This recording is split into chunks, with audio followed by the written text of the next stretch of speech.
saya akan menimbang asas manfaat dan mudaratnya gitu. Jadi kita harus agak bijaksana gitu.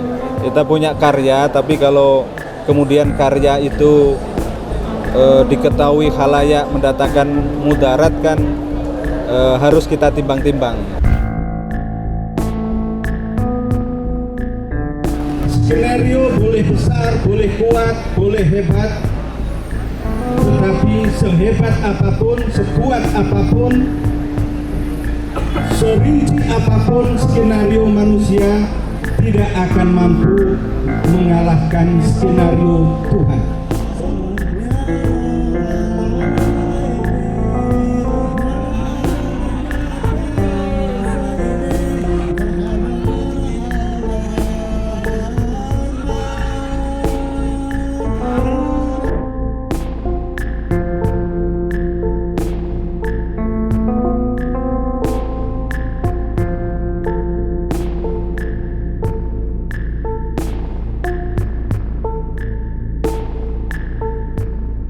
Assalamualaikum warahmatullahi wabarakatuh.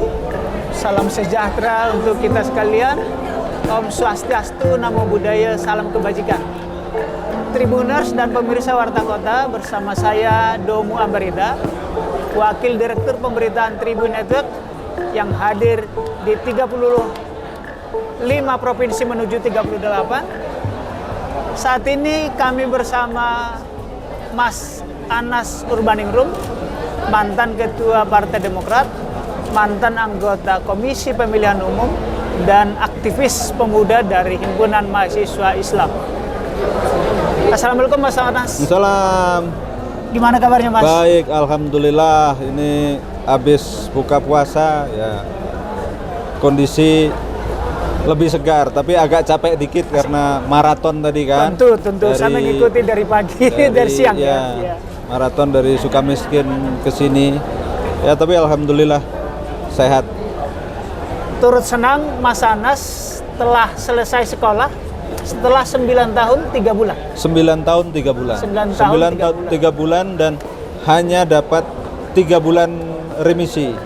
Karena saya kehilangan hak-hak yang seharusnya saya dapat karena ada waktu itu peraturan pemerintah yang diskriminatif, PP 99 tahun 2012 itu saya harus katakan diskriminatif. Tidak semua warga yang dibina di lapas punya kesempatan untuk mendapatkan hak-hak. Jadi saya termasuk golongan yang harus sampai akhir. Jadi ya. tidak satu hari pun dapat remisi sampai hari ini? 3 bulan, hanya dapat 3 bulan. Di akhir berarti? Oh, oke. 3 bulan. Jadi mestinya Mas Anas akan, kalau ini syaratnya cuti menjelang bebas. Nah, istilah teknisnya adalah cuti menjelang bebas. Mestinya karena saya dapat remisi 3 bulan itu, remisi dasawarsa, remisi yang hanya ada 10 tahun sekali. Nah, itulah dasar kemudian saya dapat CMB. Sebetulnya ini persis yang terjadi pada teman saya NG. Oh iya, Mbak Angelina Sonda tadi ada di situ ya. Betul. Persis seperti itu. Hanya dapat remisi 3 bulan dan 3 bulan CMB. Ya. Langsung ke Mbak Enji. Tadi ada Mbak Enji, saya lihat makan bersama gitu ya. Apa yang Mas Anas dengan Mbak Enji perbincangkan? Oh, tadi nggak ada yang khusus, ketawa-ketawa aja karena kan rame-rame, tidak ada pembicaraan kangen-kangen aja, kangen-kangenan dengan kan udah lama nggak ketemu kan. Dia berkesempatan merdeka lebih dulu, dia ada waktunya ke sini ya, alhamdulillah ketemu tadi. Saya tadi sempat bincang sama Mbak Enji. Ada hal sisi humanis yang tidak bisa dilupakan dari Mas Anas, yakni sering menyuruh atau mengutus istri bertemu Mbak Enji waktu di dalam dan ya mengurus kanu lah. Ya, mengapa itu harus seperti itu? Tanda persahabatan saja. Jadi dimanapun kalau Anda punya sahabat, ya Anda harus jaga persahabatan itu. Bukan karena situasi yang lagi kurang enak kemudian Anda putuskan persahabatan itu kan. Itu kan cara kerja sebagai sahabat begitu. Kalau cara kerja bukan bersahabat, ya dalam situasi yang nyaman berteman. Kalau nggak nyaman, bye-bye kan. Itu bukan cara kerja sahabat ya kan. Apakah karena ada persamaan nasib, maaf tanda kutip, Mas Anies dengan Mbak Enji? Saya bukan hanya dengan Enji kan, dengan ya mau di luar mau di dalam situasi seperti apa ya harus tetap jaga persahabatan. Prinsipnya persahabatan itu kan tidak taken for granted, tidak jatuh dari langit. Persahabatan itu harus dijaga, diikhtiarkan. Seperti Anda punya tanaman, Anda harus pupuk, ya kan? Anda harus kasih air, Anda harus semprot kalau ada hama misalnya. Persahabatan juga begitu. Jadi itu bukan konsep yang statis kan. Persahabatan itu karena menyangkut kehidupan manusia, ya itu konsepnya dinamis. Mas, kembali ke peristiwa hari ini di mana Mas Anas 9 tahun 3 bulan di dalam situasi yang tertutup, bebas hari ini. Kelegaan seperti apa yang Mas Anas dapatkan? Susah juga mendefinisikan, tetapi ya ini situasi yang berbeda dan buat saya tinggal menunggu waktu saja. Saya selalu menghibur diri saya di dalam menghibur itu sebetulnya manajemen psikologis ya, bahwa ya semuanya akan tiba waktunya, ya kan? Waktu itu selalu tepat. Nah tepatnya ya tanggal 11 hari ini. Ya sudah, itu saja. Mas, saya agak flashback. Waktu Mas Anas ditetapkan tersangka, kalau saya tak salah, 22 Februari 2013, Mas Anas sempat shock ya? Atau istri, atau anak, atau mertua, atau ibu, siapa yang paling shock? Alhamdulillah si keluarga termasuk siap ya, bahkan anak-anak saya yang masih kecil sih, saya tidak melihat ada ada situasi hentakan psikologis yang membuat shock ya. Karena anak-anak saya yang paling kecil pun seperti mengerti situasi. Saat itu usia berapa tahun? Kelas 2 SD. 7 tahun yang paling kecil. Saya merasa yang paling kecil pun mengerti situasi, apalagi kakak-kakaknya. Bukan berarti tidak ada situasi yang berat, tentu ada situasi yang berat.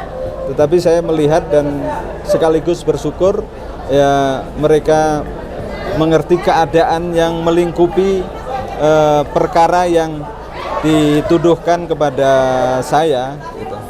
Apakah saat itu Mas Anas terus terang mereka bahwa saya kasus atau ada istilah lain misalnya sekolah atau merantau? Tidak, saya sebenarnya tidak pernah cerita khusus, tetapi saya tidak tahu kenapa misalnya anak-anak ngerti, mungkin dari nguping atau dari ngobrol dengan lingkaran di keluarga itu, dari serapan informasi yang berkembang. Jadi ya situasinya buat saya memang tidak mudah, tetapi anak-anak yang masih kecil waktu itu juga punya semacam daya tahan psikologis yang cukup kokoh gitu. Jadi tidak ada yang sampai katakanlah depresi, stres, nggak ada ya? Alhamdulillah tidak ada sama sekali. Mas Anas sendiri nggak ya? Saya kalau sampean lihat video-video saat itu ya kira-kira begini ini. Ya kira-kira Anas ya begini ini dalam situasi yang sulit begini ini, dalam situasi yang agak lega ya begini ini. Saya tidak tahu dan sampean jangan tanya kenapa seperti ini, ya begitulah Anas gitu. Mungkin sudah kuat Mas di dalam ini. Ya mungkin ditakdirkan begitu. Mas, ketika satu tahap ini Mas Anas di dalam, ayah mertua berpulang. Apakah saat itu bisa melayat, diberi kesempatan? Oh iya, ada hak. Kalau itu di lapas itu hak namanya ILB.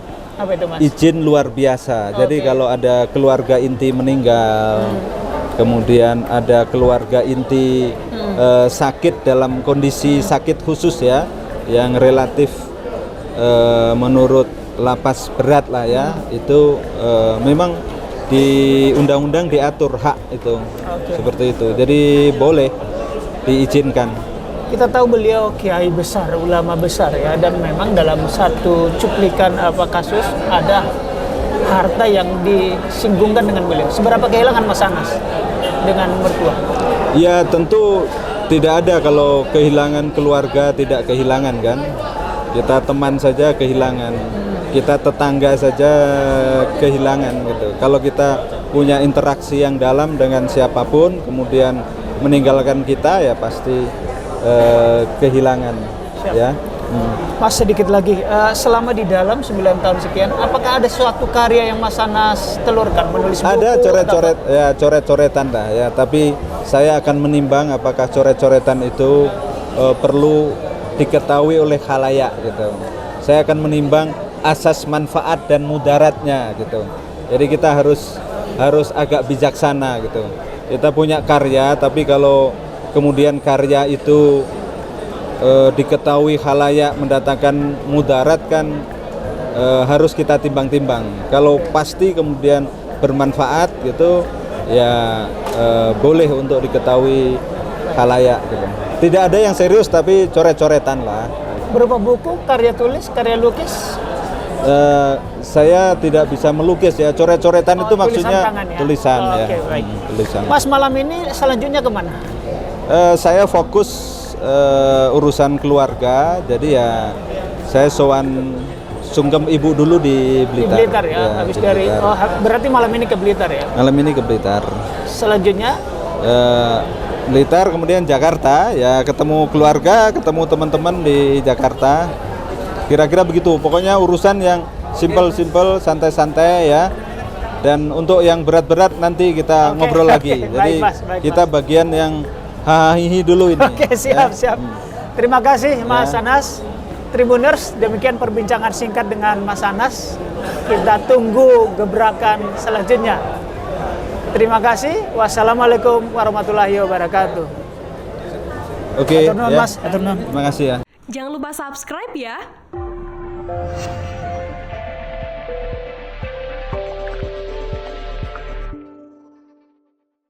Jangan lupa subscribe ya.